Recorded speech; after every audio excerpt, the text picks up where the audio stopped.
अब दोस्तों ये वाला जो क्वेश्चन है ये हमारा आपका क्वेश्चन है मैथमेटिकल फिजिक्स का और फोरियर ट्रांसफॉर्म का ये क्वेश्चन है।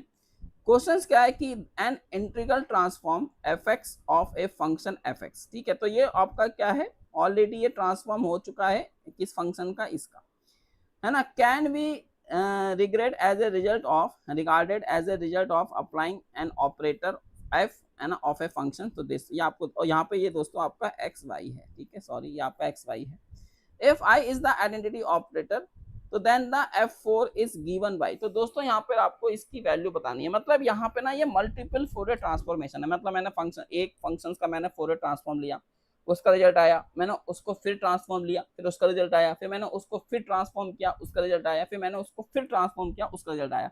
तो ऐसे करके अगर मेरे पास कोई फंक्शन एफ एक्स है ना, जैसे मेरे पास कोई फंक्शन एफ एक्स है, मैं इस फंक्शन का फोरियर ट्रांसफॉर्म, मैं इस फंक्शन का ट्रांसफॉर्म ले रहा हूं, तो मान लीजिए मेरे पास ये आया। अब मैं क्या कर रहा हूं, अब मैं इसका फिर से फोरियर ट्रांसफॉर्म ले रहा हूं, उसके बाद जो आएगा मैं उसका फिर से फोरियर ट्रांसफॉर्म लूंगा, उसके बाद जो आएगा मैं इसका फिर से फोरियर ट्रांसफॉर्म लूंगा। तो ऐसे करके मैं एक ही फंक्शन का 4 बार फोरियर ट्रांसफॉर्म कर रहा हूं, मतलब इंटीग्रल ट्रांसफॉर्म कर रहा हूं। तो उसका रिजल्ट हमारे को क्या मिलेगा, तो यहाँ पे दोस्तों मैंने एक टेबल आपके लिए बनाई हुई है ना।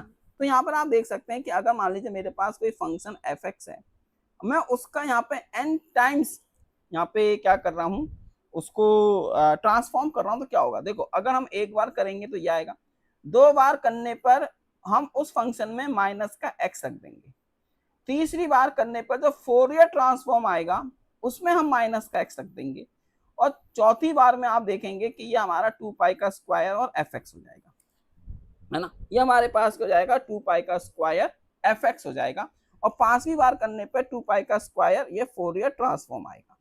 ठीक है, तो यहाँ पे हमारा जो करेक्ट आंसर है वो क्या है, 2 पाई स्क्वायर एफ एक्स। तो यहाँ पे हम देख लेते हैं कि दोस्तों क्या आंसर है, मतलब ये आपको आना चाहिए।